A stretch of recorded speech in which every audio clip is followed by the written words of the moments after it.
Þess bara að fara hérna í rúlendum aftur fyrir önnur hornspyrna.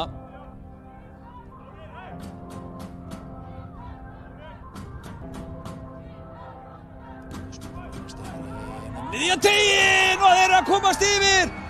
Það er Rúnar Már sem er að skora hér fyrir ÍA.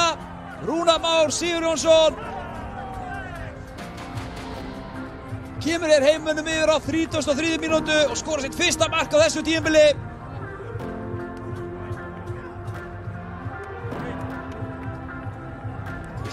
Miðjan teiginn. Bjarni missir hann af